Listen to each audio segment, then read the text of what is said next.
आत्मा निःसंकल्प तो होने से मनन चिंतन कैसे करेंगे बाबा? जब आत्मा निष्कल्प हो जाएंगे तो मनन चिंतन तो नहीं होगा। निशंक क्या होता है? निष्संकल्प। ये नहीं कहा कि निसंकल्प हो जाओ तब आत्मा निसंकल्प बने और मनन चिंतन मंथन चले। निसंकल्प स्टेज ऊंची स्टेज है और मनन चिंतन मंथन सेकेंडरी स्टेज है। मनन चिंतन मंथन माने आकारी, साकार स्टेज से ऊंची स्टेज और निसंकल्प अर्थात निराकारी। तो ये तो नहीं कहा कि निसंकल्प बनने के बाद मनन चिंतन मंथन चलेगा।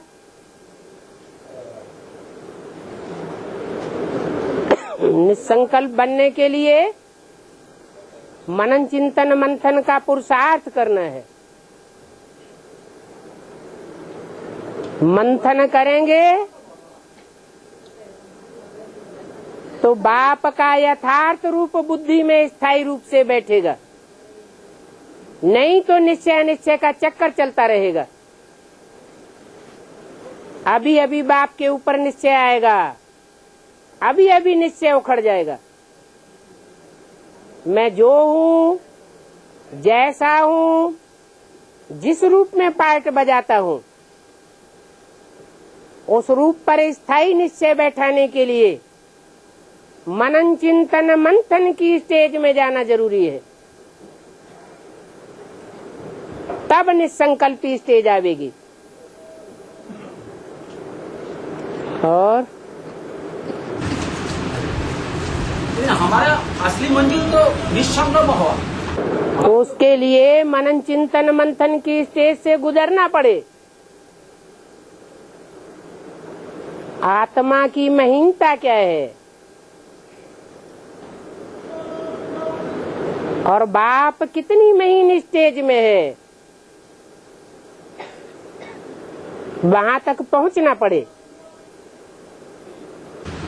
लेकिन बाबा जब याद करता है कोई के समय ऐसा ही मनन चिंतन होता, जब कोई चिंता ही नहीं होता, मैंने ऐसे होता, हम कोशिश करते हैं फिर भी होता नहीं, कोई चिंता ही नहीं उठता। ऐसा देखा है जैसा लगता है नींद में लाए, पर कोई चिंता नहीं उठता। ऐसा ही ये क्या चीज है बाबा? वो कितनी देर टिकता है?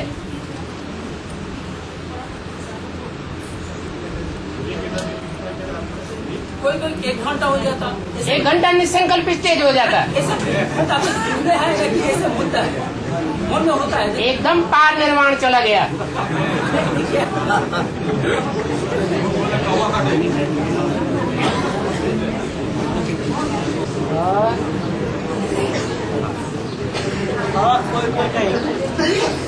कोई याद करते करते सो जाते हैं। याद करते करते सो जाते हैं और बाद में पता चलता है 1 घंटा हो गया।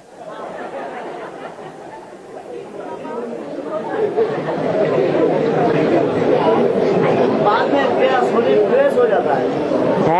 बाद में शरीर फ्रेश हो जाता है, जो 4 घंटा सुनने से भी इतना फ्रेश नहीं होता है। हाँ, याद करते करते सो जाते हैं और सो जाने के बाद जब पता चलता है तो बहुत फ्रेशनेस आ जाती है। लेकिन सुनने से भी इतना फ्रेश नहीं होता है। अब आप लगातार लगातार रहेंगे क्योंकि आप 3 साल हो गया ज्यादा। सोना होता है तब जब आत्मा थकान होती है। देवताएं सोते नहीं है क्योंकि वहाँ थकान नहीं होती है, निरंतर आत्मिक स्टेज रहती है। और यहाँ सोना तब होता है जब याद करने बैठते हैं और संकल्प इधर उधर भागते हैं। याद करने में बहुत मेहनत लगती है, मेहनत भासती है, लवलीन स्टेज नहीं आती। तो थकान अनुभव होती है। जहाँ मोहब्बत होती है वहाँ याद करने में थकान अनुभव नहीं हो सकती, और जहाँ मेहनत होती है वहाँ याद करने में थकान अनुभव होती है। धूप जलने से जल्दी क्यों सो जाते हैं? धूप जला के जब याद करने बैठते हैं तो जल्दी लगता है, याद होता है, सो जाते हैं। अगरबत्ती बोले, और अगरबत्ती जब भी बुझ जाता है तो आँख खुल जाता है। कोई भूत प्रेत ऐसे होते हैं अगरबत्ती जलाते हैं और आ जाते हैं।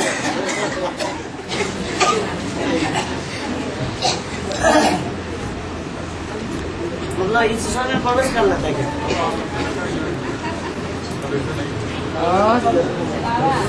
इस कारण संगीत पाठशाला गोड्डा में ही पसंद है। इसके लिए भाइयों को कहना है गोड्डा में जो गीता पाठशाला है, हाँ जी, झारखंड में, हाँ जी, इसके लिए ही बाबा बोलते हैं, और दूसरी जगह गीता पाठशाला के लिए क्यों नहीं बोला जाता है? क्या बात नहीं बोली जाती? एक गीता पाठशाला झारखंड में गोड्डा का ही नाम आता है। तो पूरे झारखंड में एक ही गीता पाठशाला खुली होगी, दूसरी गीता पाठशाला बोकारो की भी है और तीसरी धनबाद की भी है। लेकिन यहाँ आपकी बात की गोड्डा में ही है गीता पाठशाला। गोड्डा में तो लास्ट में खुली है, इसलिए छोटा बच्चा होने के कारण बड़ों को पहचानता नहीं है अभी। पुरानी गीता पाठशाला तो बोकारो की है, बोकारो से भी पुरानी धनबाद की है। आपको पता नहीं है इसलिए। और सरदानंद भाई उठाए थे क्लास में, इसीलिए हम पूछ रहे हैं बाबा।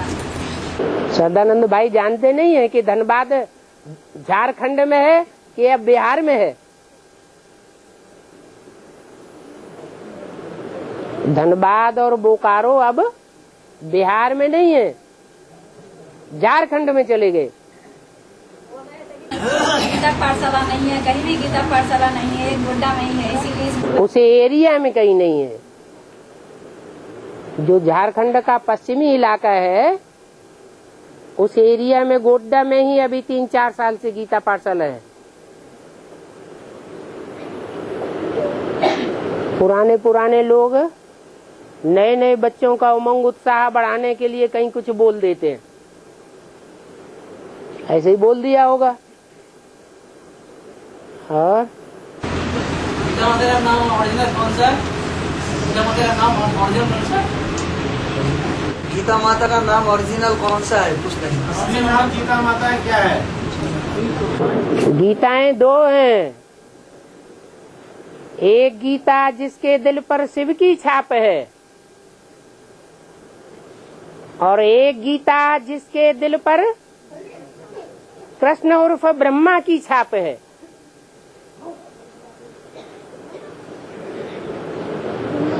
जिसके दिल पर कृष्ण की छाप है उस गीता से होती है दुर्गति, और जिस गीता पर शिव शंकर भोलेनाथ की छाप है उससे होती है 1 सेकंड में सदगति।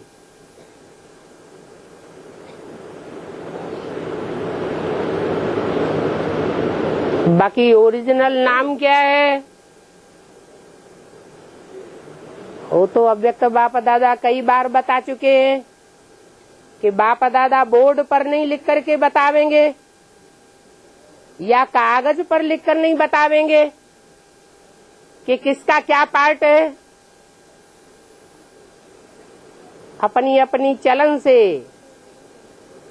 अपने अपने पार्ट से, दृष्टि से, वृत्ति से, अपनी अपनी सेवा से स्वतः ही अपने पार्ट को प्रत्यक्ष करेंगे।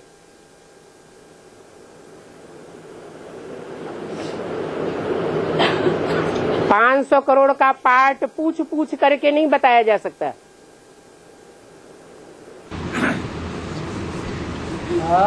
बाबा अंत में जो आत्माएं आएंगी तो वो तो बाबा का परिचय मिलेगा उसको, तो कैसे परिवर्तन हो जाएगा इतना फास्ट।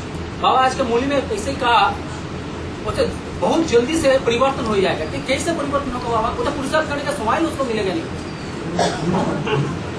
संस्कार भी रह जाएगा, पूरा से पूरा संस्कार परिवर्तन नहीं होगा। भाई दापट युग साइकोलॉजी में आएंगे, लेकिन तो पूरा से आत्मा बनना ही पड़ेगा। बाबा तो बोला 500 करोड़ सबको रुद्रमाला बनना ही पड़ेगा। तो 500 करोड़ वाले जो हैं वो पुरुषार्थ की लिस्ट में आएंगे। जो राजयोग का पुरुषार्थ है उसमें टोटल कितने हैं जो उस लिस्ट में आते हैं?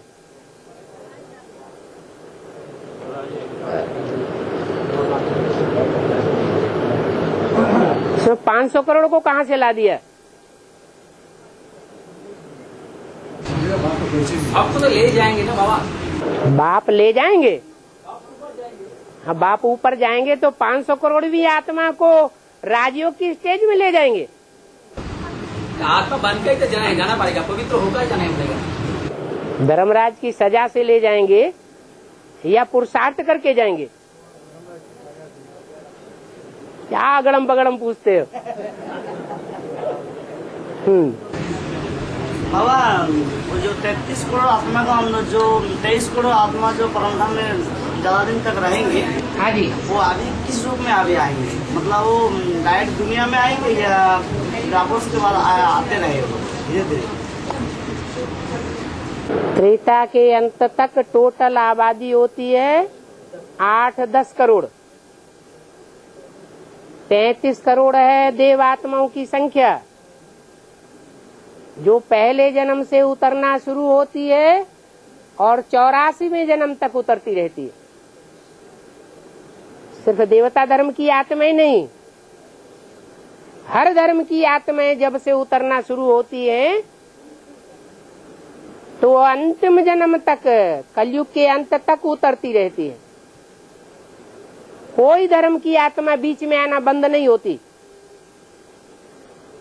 तो देवता धर्म की आत्माएं भी ऐसे नहीं द्वापर में आना बंद हो जाएंगी।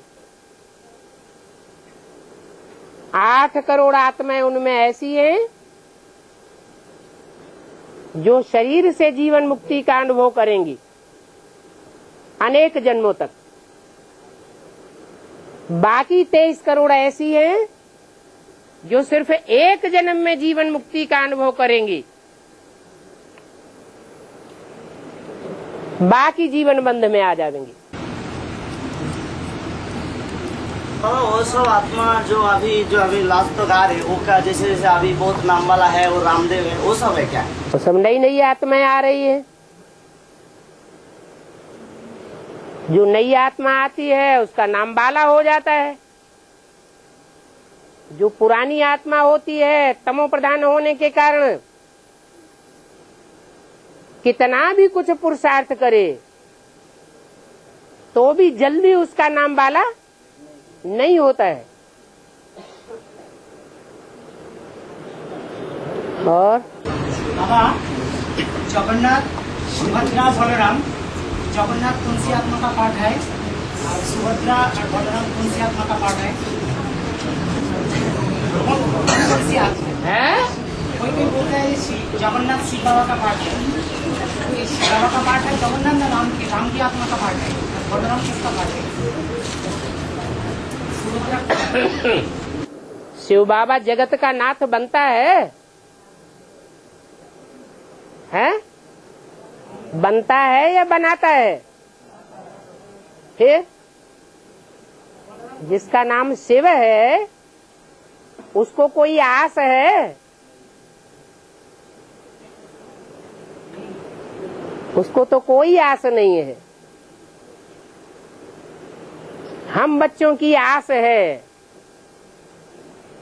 वो भी तब तक है आस जब तक इच्छा मात्रम अविद्या नहीं बने हैं। तो शूटिंग होती रहती है। ब्रह्मा के संकल्पों से सृष्टि रची, ऐसे ही ब्राह्मण भी अपने संकल्पों से अपनी सृष्टि रचते हैं।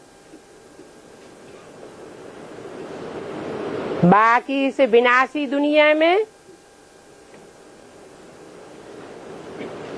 राजाई की आस करना,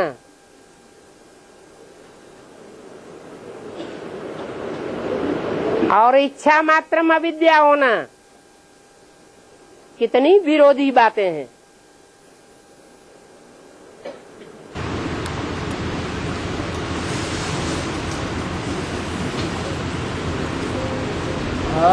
बलराम कृष्ण की पाठ है, कृष्णवादी आत्मा का पाठ है। रामायण में राम के साथ किसको दिखाया है? लक्ष्मण को दिखाते हैं। और महाभारत में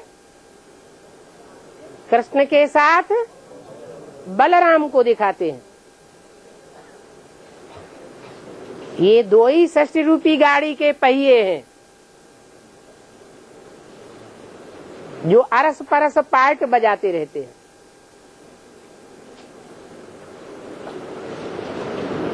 है संगम युग की बात। जो राम के भक्त हैं उन्होंने राम को आगे रख दिया, लक्ष्मण को बाद में रख दिया। और जो कृष्ण के पुजारी हैं उन्होंने कृष्ण को आगे रख दिया और बलराम को महिमा में पीछे रख दिया। ऐसे ही जो गणेश के पुजारी हैं वो गणेश को आगे रख देते हैं, हनुमान के पुजारी हनुमान को आगे रख देते हैं, देवी के पुजारी देवी की महिमा ज्यादा कर देते हैं, तीन देवताओं को नीचा दिखाई देते हैं। ये तो शास्त्रों में अपनी अपनी कथा कहानी बैठ लिखी है। असली बात तो बाप संगम युग में समझाते हैं। और सुभद्रा वो जगदम्बा का पाठ है ना छोटी मामी का पाठ है?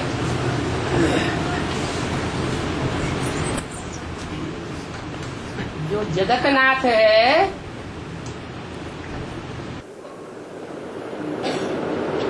उसका पाठ जगत माता के साथ दिखाया जाएगा या भारत माता के साथ दिखाया जाएगा?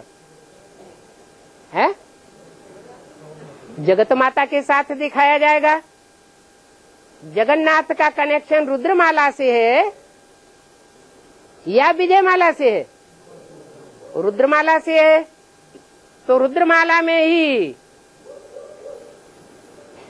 जगत माता भी दिखाई गई होगी। लेकिन बाबा उड़ीसा में बोलता है सुभद्रा जगन्नाथ के जगन्नाथ बलराम। अरे रुद्रमाला में भाई बहन ही होंगे या पति पत्नी होंगे? जब रुद्रमाला है तो स्त्री चोला है तो बहन है, पुरुष चोला है तो भाई है, रुद्र के ही बच्चे हैं ना। और बाबा एक कहावत है कि सुभद्रा ने अपना भाई के साथ शादी कर लिया। एक शूटिंग पूरा है। भाई के साथ शादी कर लिया तो विजयमाला में आ गए, विकारों पर विजय हो गई नहीं है। तो द्वापर युग से जो गिरती कला है वो जगन्नाथ मंदिर में बाहर जो चित्र दिखाए गए हैं उनमें क्या दिखाया गया है?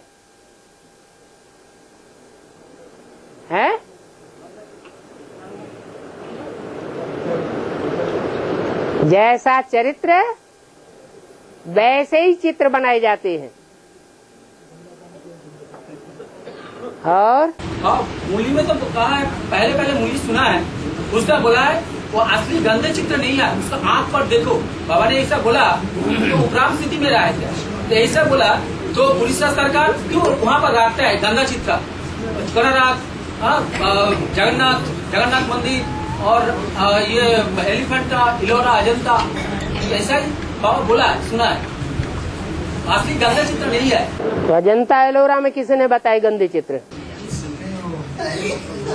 रमेश भाई का काम है, ऐसा वो बोला है।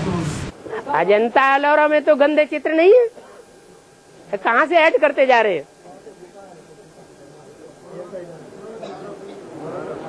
कोणार्क और जगन्नाथ, उसमें मंदिर के बाहर गंदे चित्र दिखाए गए हैं। वो द्वापर युगी स्टेज की यादगार है, द्वापर युगी शूटिंग की यादगार है। सतयुग त्रेता की यादगार नहीं है। ब्रॉड ड्रामा भी इसी रंगमंच पर होता है और शूटिंग भी इसी रंगमंच पर होती है। मंदिर के बाहर दिखाने का मतलब क्या है? सतयुग त्रेता है मंदिर और द्वापर कलयुग है बाहर। जितना मनमत मिक्स करते हैं उतना द्वापर कलयुग की मायावी युग की शूटिंग होती है, और जितना श्रीमत पर चलते हैं उतना श्रेष्ठ युग की शूटिंग होती है। इसलिए वो चित्र मंदिर के बाहर दिखाए हैं। तो कोम्पिल में ये जैनों के जो मंदिर में जो पूरा माने दिखाया गया है, जो कला जैसे मूर्ति को मंदिर के अंदर में भी दिखाया गया है, उसका क्या है आपका? कंपिल में जैनों का जो मंदिर है उसमें तो एकदम पूरा सब माना लंगा सब दिखाया गया है। क्या दिखाया गया है? पूरा माने कपड़ा कुछ नहीं है शरीर में। दोनों तरह के मंदिर हैं। एक श्वेतांबर मंदिर है, उसको कपड़े दिखाए जाते हैं, जो ब्रह्मा सरस्वती के समय की यादगार है, साकारी स्टेज की यादगार है। और जो निर्वस्त्र दिखाए गए हैं वो काले चित्र हैं, ऊंची स्टेज में दिखाए गए हैं। चाहे वो दिलवाड़ा मंदिर में दिखाए जाएं, चाहे वो कंपिल के मंदिरों में दिखाए जाएं, ऊंची स्टेज दिखाने के लिए उन काले चित्रों को ऊंचे स्थान पर रखा गया है। दिलवाड़ा मंदिर में भी काली मूर्तियां ऊंचे स्थान पर हैं, और जो गोरी मूर्तियां रखी हुई हैं कपड़े सहित, वो नीचे स्थान पर है। एक है बेसिक नॉलेज की यादगार और एक है एडवांस नॉलेज की यादगार।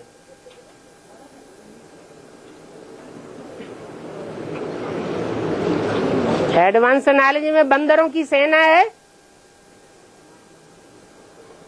या बेसिक में बंदरों की सेना है?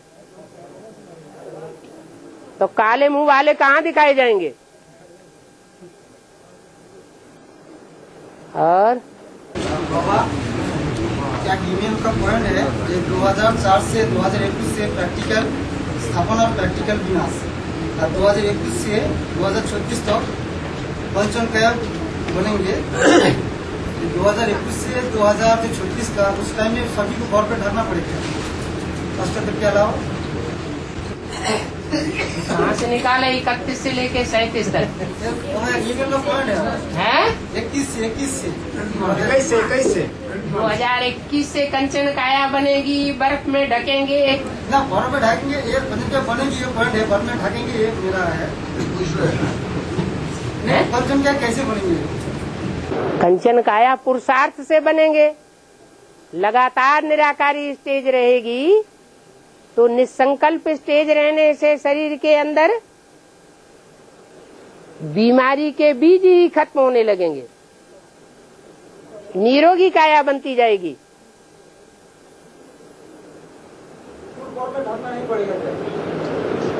वो अलग बात है। वो स्थूल रूप में जो बर्फ में ढकने की बात है वो तब की है जब उत्तरी ध्रुव और दक्षिणी ध्रुव के बर्फ के पहाड़ पिघलकर समुद्र में आ जाएंगे, क्योंकि भारी एटमिक विस्फोट होगा, उससे पृथ्वी का बैलेंस डोल जाएगा और सारी पृथ्वी पर भूकंप होने लगेंगे, ज्वालामुखी फटने लग पड़ेंगे। तो सारा समंदर का पानी ऊंचे स्तर में जाने के बावजूद भी भाप बनकर उड़ जाएगा और फिर जोर से बरसात होगी, मूसलाधार बरसात कई रोज तक। उससे सारी पृथ्वी का बैलेंस टेम्परेचर का एकदम डाउन हो जाएगा। तो बर्फ में ढकना पड़े। आखिरी एटमिक विनाश कब होना चाहिए? कब होगा? जब आखिरी बम फटेंगे। जैसे दीपावली होती है, दशहरा होता है, तो फटाके छुड़ाते हैं। पहले धीरे धीरे छुड़ाते रहेंगे, आखिर में क्या करते हैं? सारे ही फटाके एक साथ झोंक देते हैं। तो ऐसे ये भी 5-7 रोज का चतुर्थ विश्व युद्ध होगा और उसमें सब खलास हो जाएगा। बाबा तो दिखाते हैं जैसे मच्छर सभी से सभी को ले जाएंगे, हैं? सभी को मच्छर सभी से ले जाएंगे। हाँ? तो 36 के बाद होगा क्या? इससे पहले हो जाएगा क्या? नहीं, लेकिन बाबा जो दादा लेखराज जो मरादे हैं वो तो उसको तो प्रणाम जाना पड़ेगा। तब तक सूक्ष्म बतन है ना, सूक्ष्म बतन में सबको ठहरना पड़े। लेकिन वो उसका तो मैंने पंच के सब हो जाएगा, वो तो सब बड़ा हो जाएगा। हैं? वो तो बड़ा हो जाएगा, वो तो क्या बुरा है जाएगा? उसका तो सब हो जाएगा, उसका ऊपर बड़ा हो जाएगा। उसका वो तो इस दुनिया से ही अलग हो गए, उनका वाइब्रेशन अलग हो गया। वो तो 5 तत्वों से परे की स्टेज में चले गए। उनको प्रकृति के 5 तत्व नुकसान कैसे पहुंचावेंगे? एक सेकंड के लिए जाएगा क्या? कौन? दादा लेखराज से वो तो बुद्धियों की बात है। बाबा ये जो बोला तो जो होगा इसी आंखों से देखना है, तो फिर हम कैसे देखेंगे? आंखों से राधा कृष्ण थोड़े ही देखेंगे। तुम अगर हिम्मत करेंगे तो देखेंगे।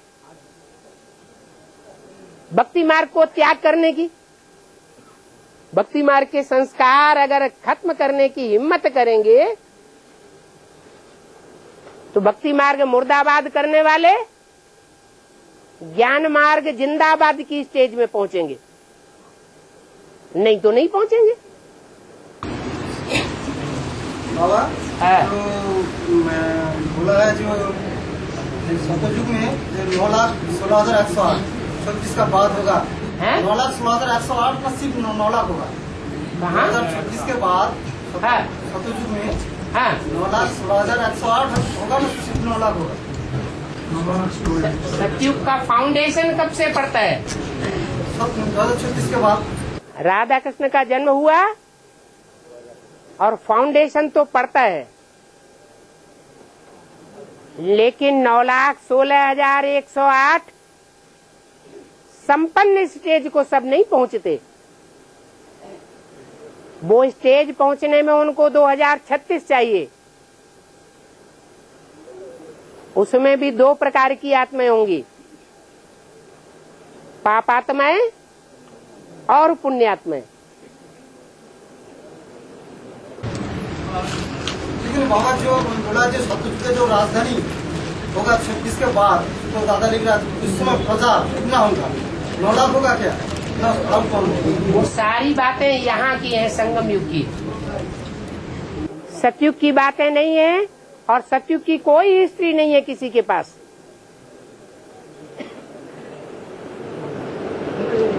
नौ लाख सितारों का जो गायन है रानी के नौलखा हार का गायन है।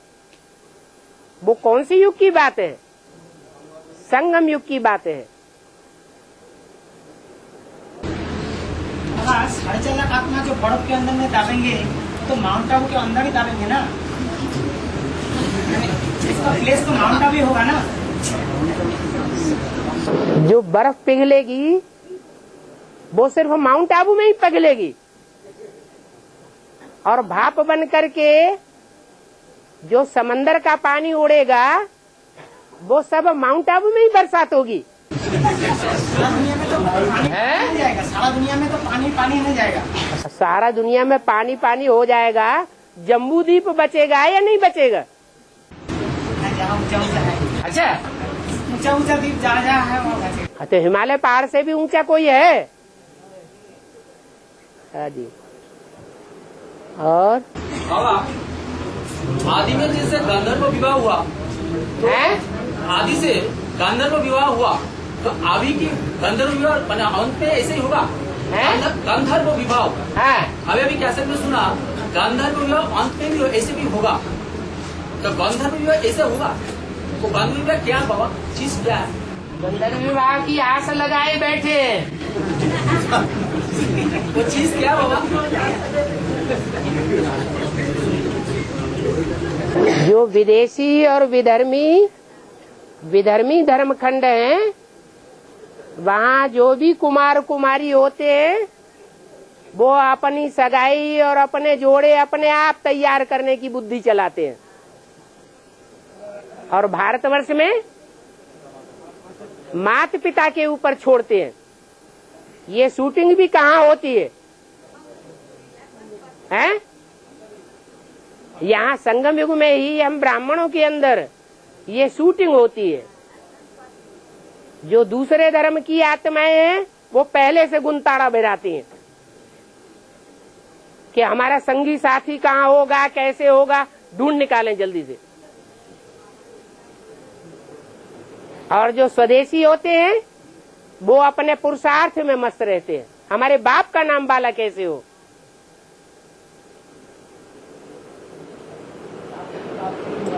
है प्राप्ति तो बाप से ही होगा। हाँ, प्राप्ति बाप से तो होगी। बाप सा ही गुणगान करना चाहिए। लेकिन 9 लाख में 4.5 लाख में ऐसे भी विधर्मी बीज होंगे ना जो बाप को छोड़ करके कोई दूसरे की मत पर चल पड़े थोड़े समय के लिए, ताकि माला में उनका नंबर डिक्लेयर हो जाए। हैं? हाँ, नहीं चढ़ सकेंगे तो सतयुग में जो आखिरी विनाश होगा उसमें जीवित भी नहीं रह सकेंगे। लेकिन वो शास्त्र में स्वयंवर का गायन है, स्वयंवर है तो सुना रामायण में ऐसा हुआ स्वयंवर, स्वयं चुनना। तो उसके साथ एक फर्क क्या है? गांधर्व विवाह और स्वयं चुनना जिसका कहते हैं स्वयंवर सभा और स्वयंवर, दोनों में फर्क क्या है? फर्क क्या है? स्वयंवर का मतलब ही है स्वयं वर्ण, स्वयं ही वर्ण कर लेना। जो शास्त्रों में बात लिखी गई है वो संगम युग की बात है। ये मन के अंदर वर्ण करने की बात है कि हमारा 21 जन्म का साथी कौन होगा। बाकी आज की दुनिया में जैसे साथी बनाए लेते हैं देह से साथ साथ रहने के लिए, ऐसा कोई साथ मिलने वाला नहीं है। क्योंकि जो नई दुनिया की जनरेशन आने वाली है वो वाइब्रेशन की जनरेशन होगी। यह देह की कर्मेंद्रियों के आनंद की जनरेशन होगी।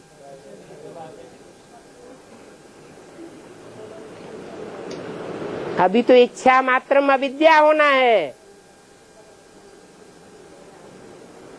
कर्मेंद्रियों के स्व से एकदम परे। बूढ़े लोग तो बहुत खुश होंगे, कंटा कट गया।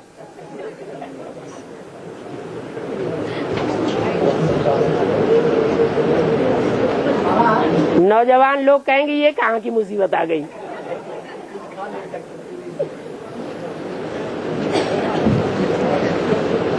सारे अरमानों पे पानी फेर दिया।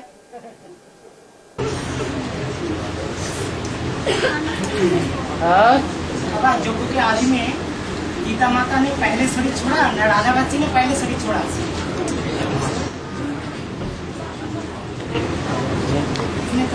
जब नई दुनिया की पूरी स्थापना हो जाएगी, पुरानी दुनिया का विनाश होगा, उस समय रुद्रमाला की जो मुखिया है वो अपना लक्ष्य पूरा प्राप्त करेगी या विजयमाला की मुखिया लक्ष्य पूरा प्राप्त करेगी? हैं?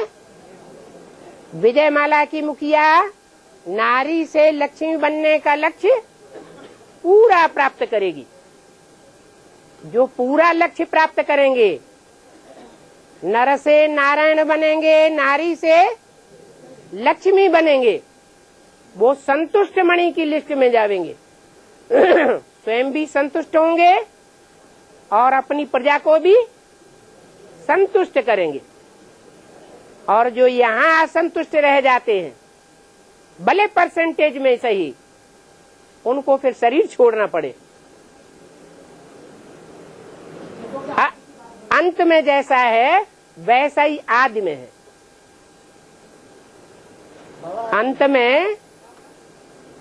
अंत में जगदम्बा शरीर छोड़ने की स्टेज में होगी, सूर्यवंशी स्टेज में होगी या ठेठ चंद्रवंशी स्टेज में होगी? कौन से धर्म का पक्का बीज होगी? चंद्रवंशी की होगी। और विजयमाला की है चंद्रवंशियों में पलते हुए भी समर्पित बुद्धि होने के कारण चंद्रवंशी से क्या बन जाएगी? सूर्यवंशी बन जाएगी। इसलिए वो शरीर छोड़ेगी या लंबी समय तक योग बल की आयु भोगेगी। जो जितना योगी उतने लंबे समय की उसकी आयु बनेगी पहले जन्म में।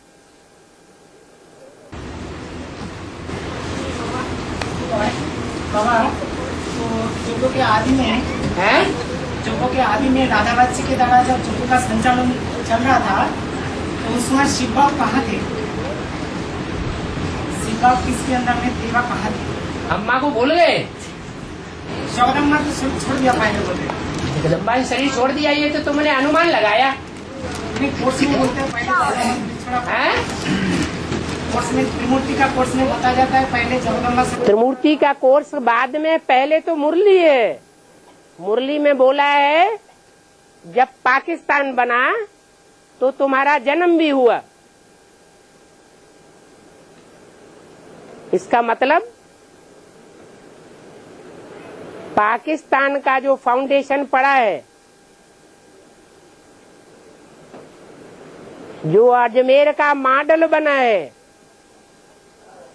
उससे पहले ही दोनों माताओं ने शरीर छोड़ दिया था।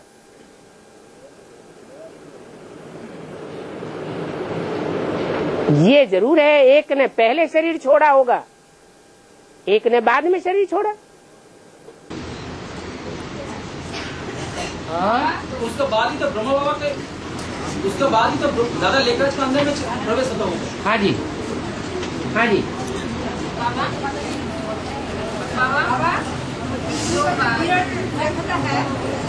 छोटी और हाथ उठाओ, हाथ उठा के बोलो ना। हाँ हाँ जी। एक आदमी बोलोगे 10 जगह से बोलोगे तो कैसे समझ लो। हाँ क्योंकि आसपास हॉस्पिटल जो होते हैं तो घूमते हैं तो सूर्य को सभी को दिखाई पड़ते हैं, लेकिन जो 8 ग्रह है उसको सभी की नजर में नहीं दिखाई देते हैं। इसलिए क्या मैं पूछा कि क्या है? फिर से बोलिए। जो सूरज के अंदर ही सूर्य हाँ जी। लेकिन सूरज को दिखाई पड़ते हैं, लेकिन 8 ग्रह जो होते हैं वो तो खाली चौक में नहीं दिखाई देते हैं। तो ये पूछताछ से इधर में क्या काम है?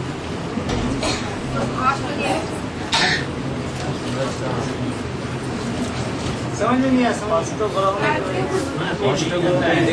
सूरज भी जो ऑस्ट्रेलिया होती है ना, हाँ जी। वो 8 ग्रह का यादगार है। हाँ, तो सूरज के आसपास वो घूमते हैं, लेकिन सूरज को सभी को दिखाई पड़ते हैं, लेकिन 8 जो ग्रह होते हैं वो तो दूरबीन के और ऐसे नहीं दिखाई पड़ते।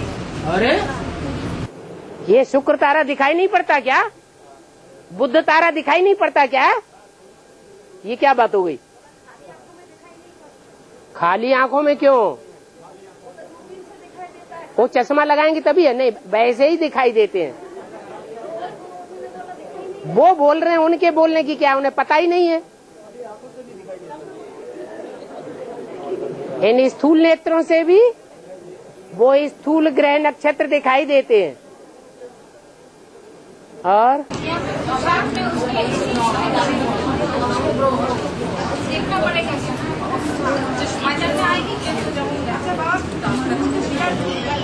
है विराट रूप। हाँ, ब्राह्मण चोटी को नहीं दिखाया और शिव बाप को नहीं दिखाया। जो दिखाने वाले हैं वो भक्त बुद्धि है या ज्ञानी तू आत्मा है? वो भक्त बुद्धि आत्माएं जो द्वापर युग में दिखाने वाली है, वो संगम युग में बाप को और गुह्य पुरुषार्थ करने वाले ब्राह्मणों को पहचानते हैं? नहीं पहचानते। जब उनके पार्ट खुल जाते हैं तब भक्तों का नंबर लगता है। तो यहाँ भी पुरुषार्थ की गुह्यता को नहीं पहचान पाते और वहाँ भी न पहचानने के कारण ब्राह्मण चोटी को भी उड़ा दिया और शिव बाबा को भी उड़ा दिया। देवताओं को पकड़ते हैं। बाबा, जो सूर्यवंशी का जो 9 लाख है, 9 लाख का अंदर जो सूर्यवंशी का होगा आपको कितना? 1 लाख। 9 लाख सूर्यवंशी होंगे?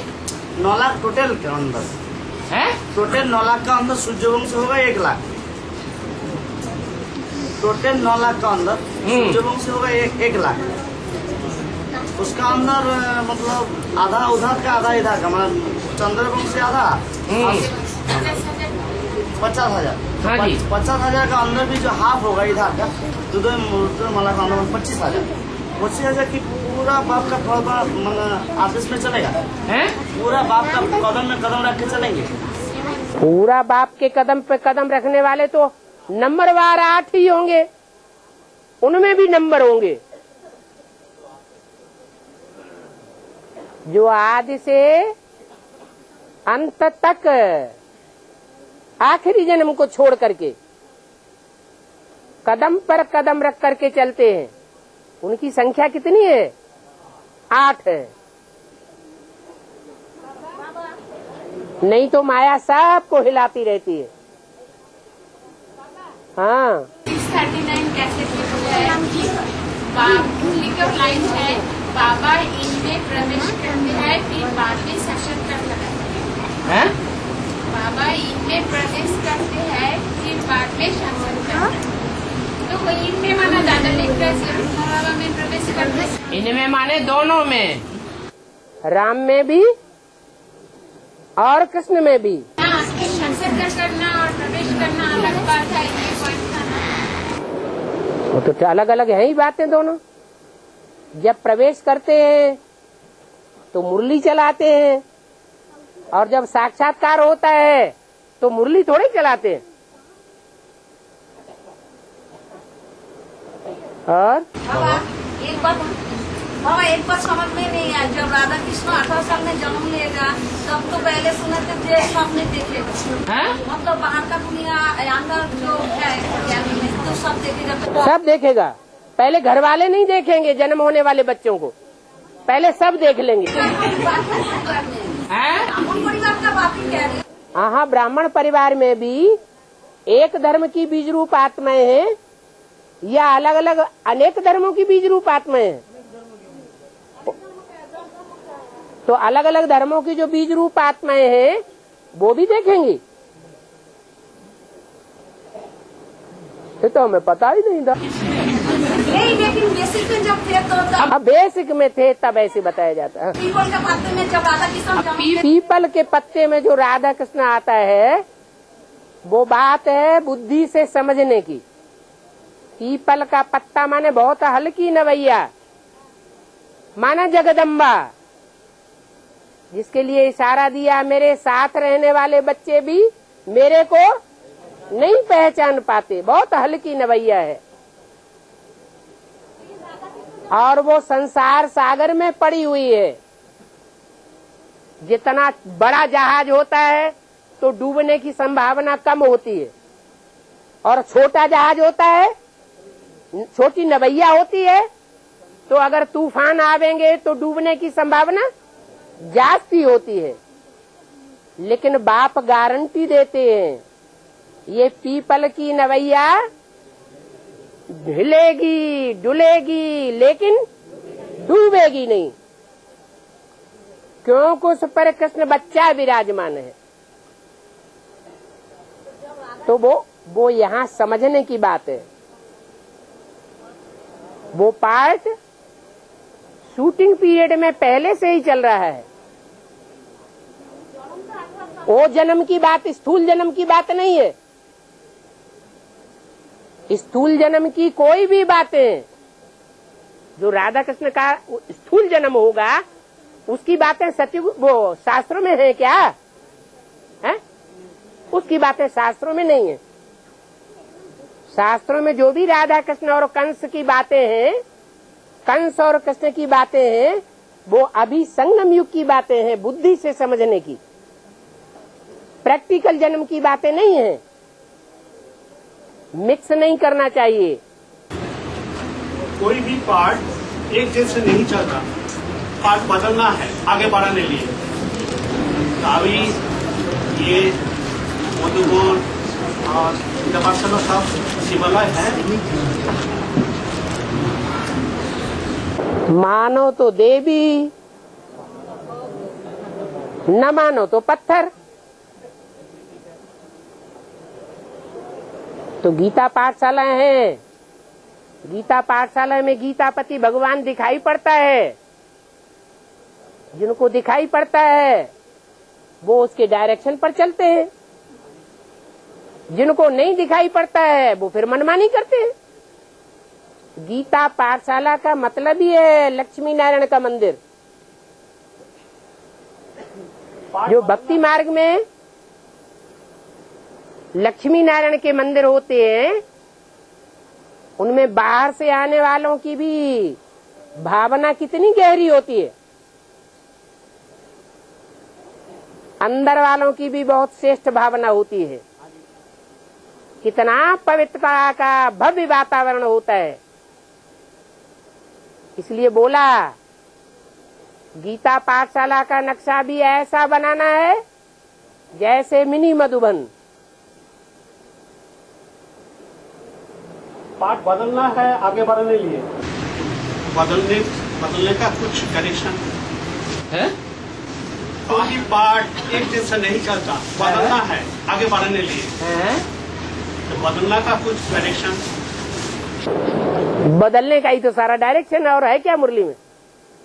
दुनिया बदलने के ही तो सारे डायरेक्शन है। कोई एक डायरेक्शन की बात है? मुरली का एक एक वाक्य पुरानी दुनिया को नई दुनिया में कन्वर्ट करने वाला है।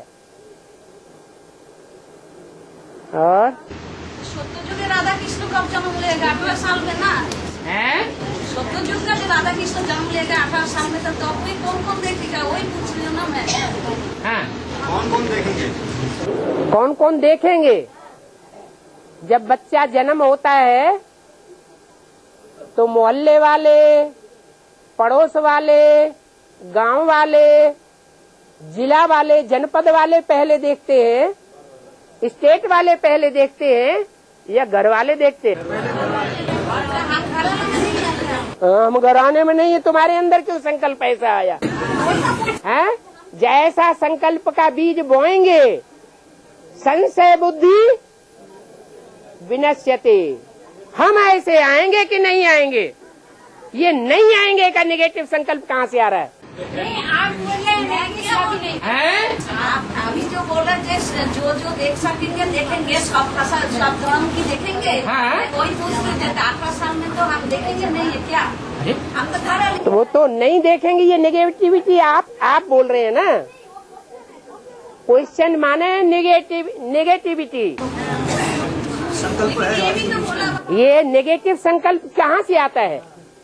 माया से आता है।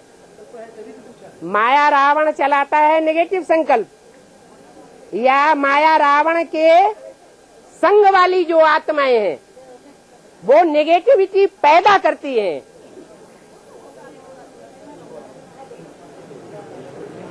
जो राम के संग वाली आत्माएं हैं, मायावियों का जिनको संग ही नहीं होता, वाचा से भी संग नहीं करती, उनको नेगेटिविटी पैदा ही नहीं होती।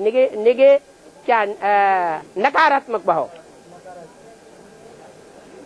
बहुत से ऐसे बच्चे हैं, मुरली में जितना बोल दिया बहुत अच्छा लगता है, बहुत सुंदर, बहुत बढ़िया पुरुषार्थ करते हैं, कभी उनको प्रश्न चित्त होते ही नहीं, कोई प्रश्न बुद्धि में पैदा ही नहीं होता। तो फिर बाबा जब 18 साल में जन्म लेगा तब तो बाहर का दुनिया भी तो जाने लगेगा ना। 18 साल में जब स्वर्ग स्थापना होगा तब तो बाहर का दुनिया भी तो जाने लगेगा ना, थोड़ा थोड़ा करके। जाने लगेगा या हिलने लगेगा? जाने मतलब अभी भी तो थोड़ा थोड़ा जा रहा है ना। अभी कहाँ जा रहे हैं? परमधाम जा रहे हैं? कोई वही तो पूछ रही हूँ ना। पूछने क्या बात है? सब इकट्ठे परमधाम जाएंगे सुनिए ना बाबा, या पहले से ही जाएंगे? जब इनको बाहर की दुनिया की चिंता लगी हुई है। बाहर की दुनिया की चिंता लगी हुई है। चलो कोई बात नहीं। हाँ थोड़ा थोड़ा है ना। तो मेरा कहने का मतलब है जब तक इधर से खत्म नहीं होगा उधर से खत्म नहीं होगा तब तो यहाँ से जा नहीं पाएंगे। अभी जाने की बात है ही नहीं। सूक्ष्म वतन बनाई इसलिए है कि सब आत्माएं सूक्ष्म में ठहरे हैं। बाहर की दुनिया भी लास्ट जब विनाश होगा तो सब आत्माओं को एक साथ परमधाम जाना है। हाँ, सूक्ष्म वतन माने सूक्ष्म स्टेज।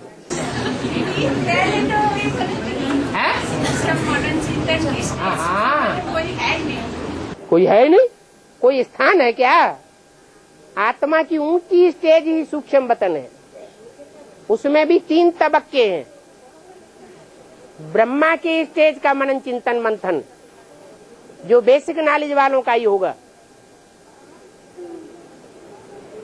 फिर ऊंचे से ऊंची स्टेज का मनन चिंतन मंथन जो एडवांस वालों का होगा। फिर जो बेसिक स्टेज से ऊंचा उठ करके विजयमाला की स्टेज में पहुंचेंगे, सूर्यवंशी की स्टेज में पहुंचेंगे बाद में, वो है मीडियम स्टेज, विष्णु की स्टेज। और भक्ति मार्ग में उन तीनों का नाम दिया है। ब्रह्म समाजी, ब्रह्मा की औलाद, वैष्णव पंथी, विष्णु के फॉलोअर, शैव समाजी, शिव के फॉलोअर। ये 3 प्रकार की स्टेजेस हैं जो विनाश होने तक भी आत्माएं धारण करेंगी। ऊपर नीचे की बात नहीं है, मन के सूक्ष्म संकल्पों में टिकने की बात है। परम धाम तो बिंदी निसंकल्प स्टेज।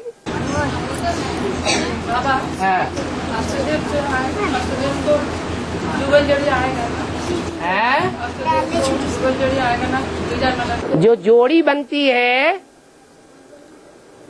वो नीचे वंश वाले को मिला करके बनती है या समान वंशियों की जोड़ी बनती है? हैं? जैसे ब्राह्मणों में जब शादी करते हैं तो वर पक्ष ऊंचे कुल का होता है या कन्या पक्ष ऊंचे कुल का होता है? वर पक्ष ऊंचे कुल का होता है और कन्या नीचे कुल की होती है।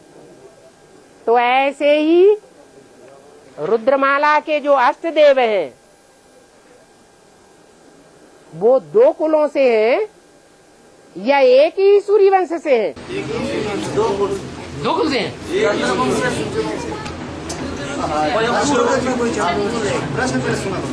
रुद्रमाला में जो अष्टदेव हैं वो पक्के सूर्यवंशी हैं या कोई दूसरे वंश के भी हैं?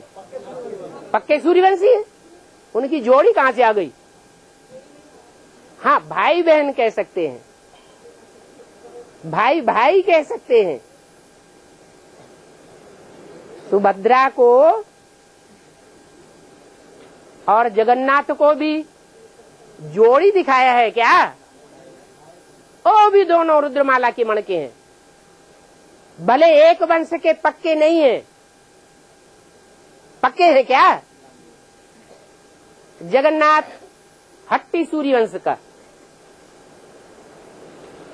और जगत माता हट्टी चंद्रवंश की बीज।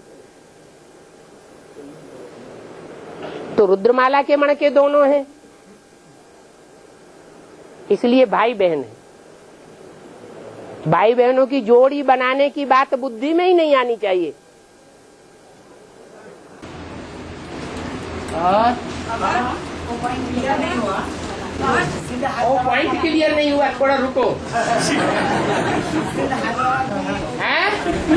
हैदराबाद में जो राधा बच्ची के द्वारा जब युद्धों का संचालन चल रहा था, सिंध हैदराबाद में राधा बच्ची के द्वारा जब युद्धों का संचालन चल रहा था, तो शिव का पाठ कहाँ चल रहा था? पॉइंट क्लियर नहीं हुआ। राधा बच्ची के द्वारा शिव यज्ञ का संचालन चल रहा था।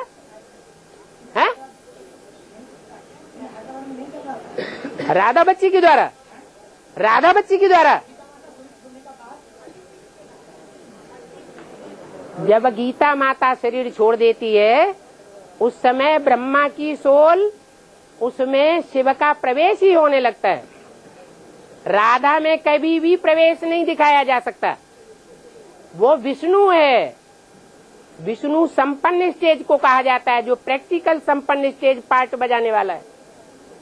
वो बकबक करने वाला नहीं है, बोलने वाला नहीं है, करने वाला है या बोलने वाला है? करने वाला, सोचने वाला भी नहीं है। ये सोचना करना, प्लानिंग करना, ये रुद्रमाला का काम है। ब्रह्मा के मंदिर में जब प्रवेश हो गया, शिव बाबा का तब राधा बच्ची की जीवित था। दोनों कैसे होंगे? एक शरीर छोड़ेगा तब तो दूसरे में प्रवेश होगा। हाँ जी। तो क्यों बाबा तीन सीट फिक्स हुई है? तीन सीट फिक्स हुई है ऐसा बोला है। तो ब्रह्मा, बाप और जगदम्बा। हाँ जी। यहाँ पर ब्रह्मा को वेदांती क्यों कहते? ब्रह्मा से विष्णु से बनते हैं, ब्रह्मा क्यों कहते? मुरली में बोला कुमार का बताओ, शिव बाबा को कितने बच्चे? कोई कहता है 500 करोड़, कोई कहते हैं एक ब्रह्मा ही बच्चा है। मैं कहता हूँ शिव बाबा को 2 बच्चे हैं, ब्रह्मा सो विष्णु बन जाते हैं, वो तो एक ही हो गया। तो विष्णु ब्रह्मा को अलग अलग करेंगे क्या? है एक ही है ना। तो ब्रह्मा, बाप और जगदम्बा। ब्रह्मा माने ब्रह्मा सो विष्णु वैष्णवी देवी, वो एक हो गए। और बाप, और तीसरे नंबर की सीट है जगदम्बा, जो बाद में डिक्लेयर होती है। हाँ, क्या पूछ रहे? तो ब्रह्मा से विष्णु, एक ब्रह्मा वेदांति के ऊपर क्यों लागू होता है? तो उनमें जब भगवान का प्रवेश होता नहीं हुई, ये मेरा बात यही है कि जिसमें प्रवेश करते हैं उसका नाम ब्रह्मा रखना पड़े। मुझे से कहा तो वेदांति के ऊपर ब्रह्मा से विष्णु ये नाम कैसे होगा? ब्रह्मा से विष्णु, ये मेरा बात है। एक ब्रह्मा की स्टेज है पुरुषार्थी जीवन की, जो ब्रह्मा विकारी कहा जाता है। ब्रह्मा क्या है? विकारी। उसकी पूजा नहीं हो सकती। पूजा किसकी होती है? पूजा होती है प्योरिटी के आधार पर। तो जो बोल बोल की स्टेज में है, प्रैक्टिकल करने की स्टेज में नहीं है, वो विकारी स्टेज है। इसलिए ब्रह्मा है। और विष्णु प्रैक्टिकल स्टेज है या बोल बोल की स्टेज है? आत्मा ही काम करती है। ब्रह्मा में भी सहन शक्ति का पार्ट बजाने वाली आत्मा थी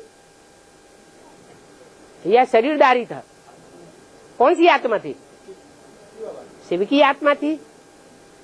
ऐसे ही विष्णु के जो संपन्न पार्ट चलता है उसमें भी प्रैक्टिकल पार्ट बजाने वाली आत्मा कौन? त्रिमूर्ति शिव कहा जाता है। दो मूर्ति क्यों नहीं कहा जाता? शिव की मूर्ति और ब्रह्मा की मूर्ति दो मिलकर के कर दें काम। दो मूर्तियों में प्रवेश हो जाए तो काम चलेगा क्या? नहीं चलेगा।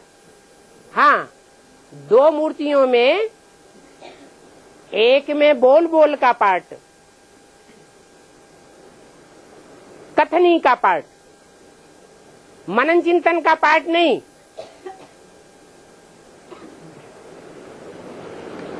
और प्रैक्टिकल पार्ट भी नहीं,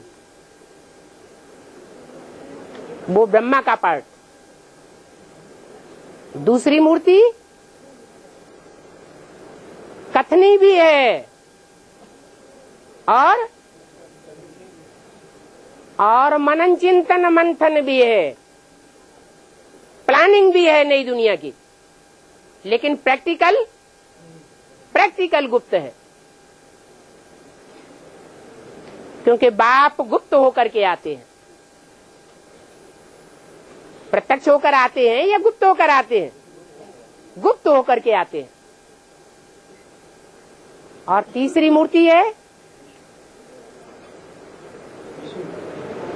कथनी नहीं है। क्या है? मंथन नहीं है। क्या है? प्रैक्टिकल करके दिखाने वाली है। दो प्रैक्टिकल करने का कार्य है। पार्वती वाली आत्मा कहो या वैष्णवी वाली आत्मा कहो, राधा वाली आत्मा कहो, उसने 63 जन्म में करके दिखाया। किया है? नहीं किया। फिर यहाँ कौन कर रहा है संगम में? या कौन करा रहा है? शिव कर रहा है, शिव करा रहा है। इसलिए त्रिमूर्ति शिव कहा जाता है। ऐसे नहीं कि विष्णु की मूर्ति को निकाल दिया जाएगा, ऐसे भी नहीं है कि शिव उसमें प्रवेश ही नहीं होता। प्रैक्टिकल कार्य करके दिखाने के लिए प्रवेश है। मैं करनहार भी हूं और करावनहार भी हूं। दोनों पार्ट के द्वारा वो अंत में प्रत्यक्ष होता है। विष्णु की मूर्ति के द्वारा करनहार, ब्रह्मा सो विष्णु, और शंकर की मूर्ति के द्वारा करनहार का पार्ट नहीं बजावे चाहे, लेकिन करावनहार का पार्ट बजाता है। बच्चों से करा के छोड़ेगा। ब्रह्मा का पार्ट जस्ट अपोजिट था। बच्चे करें या न करें, लेकिन ब्रह्मा को चक्कर के दिखाना है। तो तीनों मूर्तियों का पार्ट अलग अलग है। ऐसे नहीं कि विष्णु की मूर्ति में प्रवेश ही नहीं हुआ तो त्रिमूर्ति शिव क्यों कहा जाता है?